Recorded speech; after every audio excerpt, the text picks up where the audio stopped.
Hello and welcome to another edition of In Conversation. I'm Easwaran Rutnam.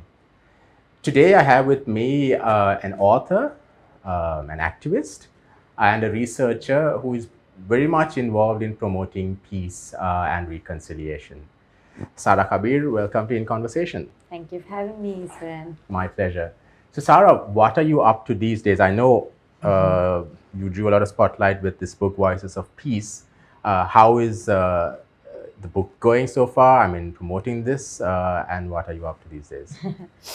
A loaded question. So the book is actually, the English version of the book is doing quite well. I think we're still really making sales. Pereira Hussein is the one who does the sort of distribution for us. We have sometimes I get involved in a few panel discussions on it. Not enough, actually, I guess, with COVID and the fuel crisis and all of that, it's been much less. We have a Sinhala and Tamil translation out as well, which came out in 2021. So we're hoping to do a little bit of an island-wide sort of tour at some point to go into villages and sort of talk about what this book is really, expressing. But right now, my main focus is on a documentary on Sri Lanka's post-independence history. This is something I'm doing in collaboration with Raw Media. And again, like you said, my interest is peace building and reconciliation. So the main purpose behind sort of uncovering our history since independence is for the purpose of non-recurrence and for people to understand what happened and why we got into the sort of conflict, why we had youth insurrections, why we made the mistakes that we made, so we would never do it again. And have you seen over the past couple of years, I mean, pushing for peace, pushing for reconciliation, have you seen that effort being made by our political leaders and others to push on that same line as well? To be honest, unfortunately, reconciliation has been a very sort of, either it's seen as deshadrohi, sort of, that if you use the word also, now we don't, in this field, we try not to use the word reconciliation, it's social cohesion. If you're an NGO, then you're seen as, having some other agenda as well. Exactly. Reconciliation is not a nice topic, especially amongst the Sri Lankan public as well. Forget the leaders. The political space has been very minimal for this. I think the most opportunity we had was during Yahapalana under Mangala Samaravira. He was one of the most, I guess, from all the leaders, he was committed to it. But at the same time, I think at that time, the Yahapalana government also didn't know how to operate in such a space, I think. So the sort of conducive environment we had, we couldn't make use of it as much as we should have for reconciliation. And right now, I have to say, though, it's not that there are walls built, like it's not that we're stopped from working on this, but it's so far down in the agenda of so many people that there's very little funding, there's very little interest. And that has been the case. I mean, of course, yes, Mangala Samaravira had a lot of focus on this issue, but then, even during Yahapalana time as well, I mean, although there was a lot being said about it, very little progress was made even then, right? Yeah, unfortunately. I mean, at that time, I had the opportunity to work at the SCRM, which was the Secretariat. So there, I think they did do good work in terms of setting up the Office for Missing Persons, the Office for Reparations. But at the same time, the thing is, these organizations, the continuity of it wasn't so well established. So now they're sort of empty shells. It was too soon. We had only a year or two that they were functioning. And then the government changed. So yeah, I mean, there could have been a much more done. But there was at least some sort of progress that from the last decade since the end of the war, that was the most progress I would have seen. But why do you think this is always being pushed on the back of the agenda? Even the public don't seem to be too interested in this. They're interested in, other issues. I mean, what really, affects them directly sometimes. So honestly, it's exactly what you said. The reason I think this is pushed so far down the agenda is because there's very little public interest in this. And I think that's because of the lack of awareness of the need for reconciliation for a country to progress. I don't think people realize that that is a basic foundation. And without that, just because you have development, you have towers coming up or bridges coming up, it's not going to be sustainable if you don't have that foundation in our country. Since independence, if you look at our history, it's constantly been a battle between communities.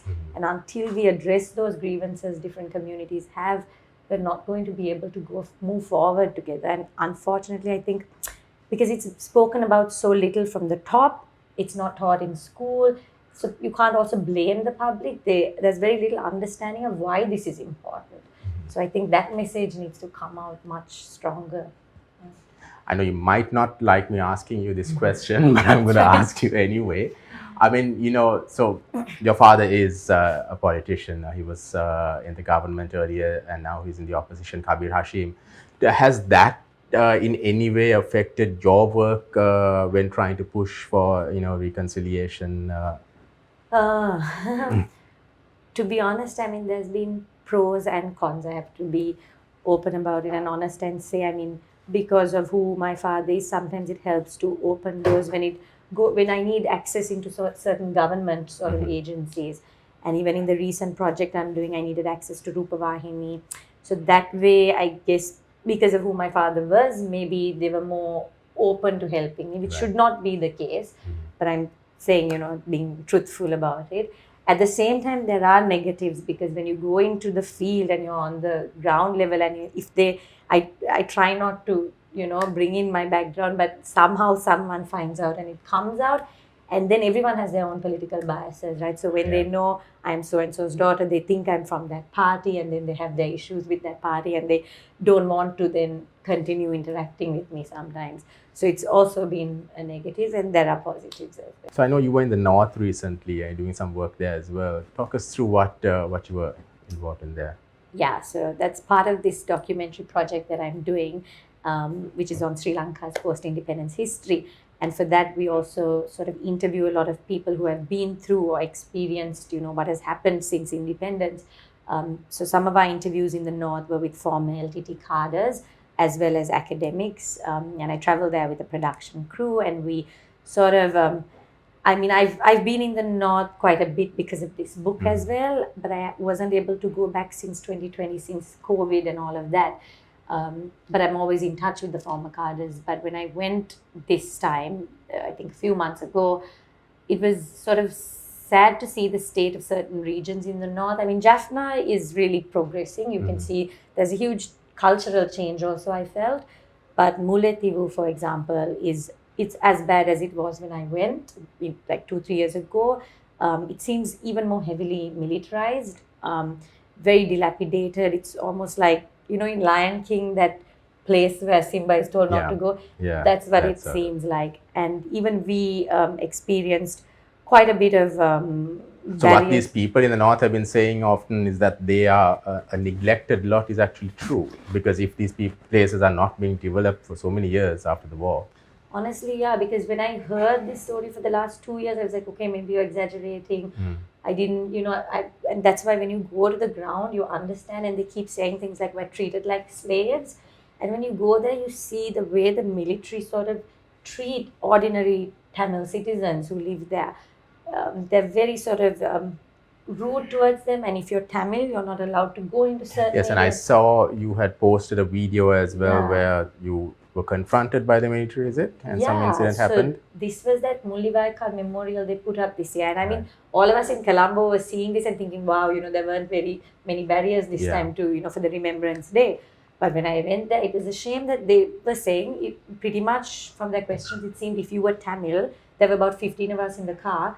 If any one of us happened to be Tamil, we wouldn't have been allowed to go through. So, I mean, it's mostly Tamils in that area. So I don't understand what you're getting at there. And fine, if as citizens we can't all go, that's fine. But you can't say one community can and one community can't. So that really sort of bothered me. And I understand now why a lot of them say we're treated that way. Like if a police stops them for small, a road traffic issue, they get treated like slaves, like they said. So I think we need to do a lot more in understanding how we can interact with people in the North, people who have faced the war.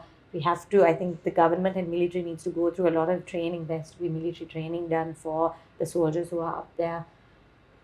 So yeah, it's sad that 10 years post-war, none of this has still been addressed.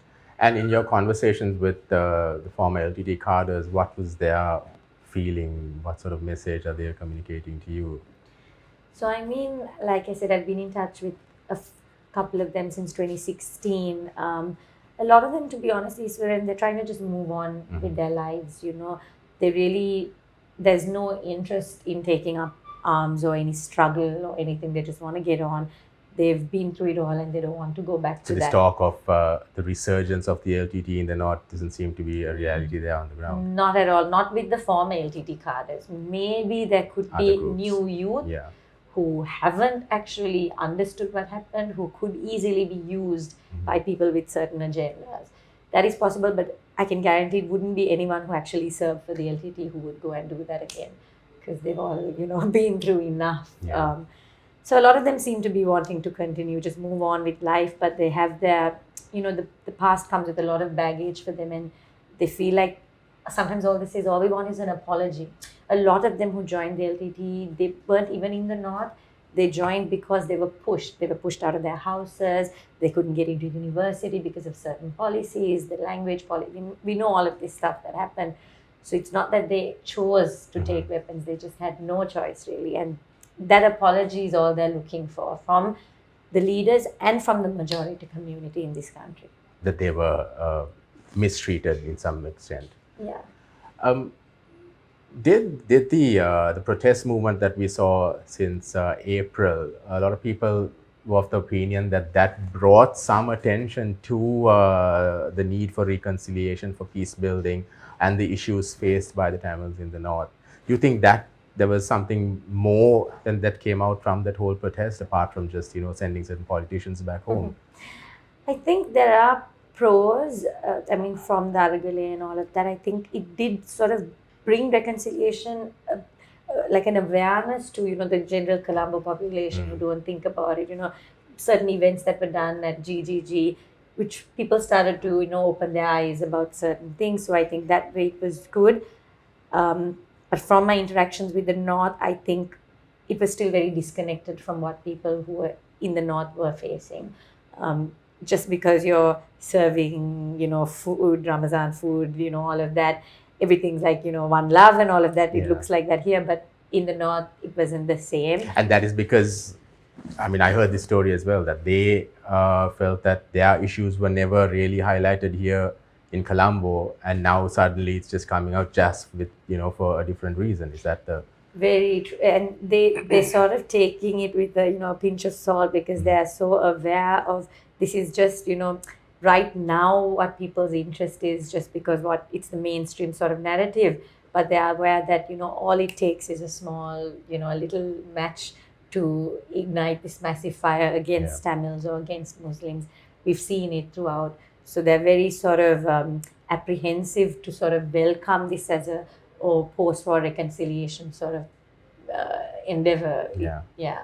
But in your work for reconciliation, do you think that politicians are fueling this issue further instead of allowing it to rest, allowing it to, not take a back seat, but to, for the issues to be addressed in a different way as opposed to on a political arena? I think, if you look at from the Tamil political leadership and then the Sinhala political leadership, I think there's sometimes very polarized sort of camps, right? You get the very sort of strong Tamil nationalist camp and then the strong Sinhala nationalist camp. And they definitely have their sort of agendas which are very polarized, and that's why it's very hard to find a middle ground when you're terming things like genocide from one side, and then on another side you're terming every Tamil as a terrorist. It's very difficult to meet a middle ground.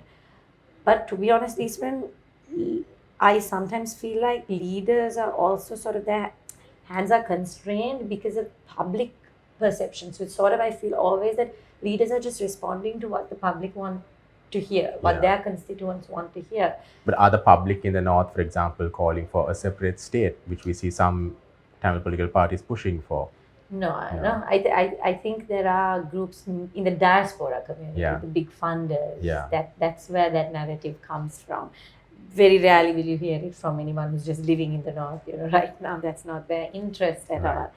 So yeah, leaders have they are sort of using the war and the post-war situation for their own political agendas.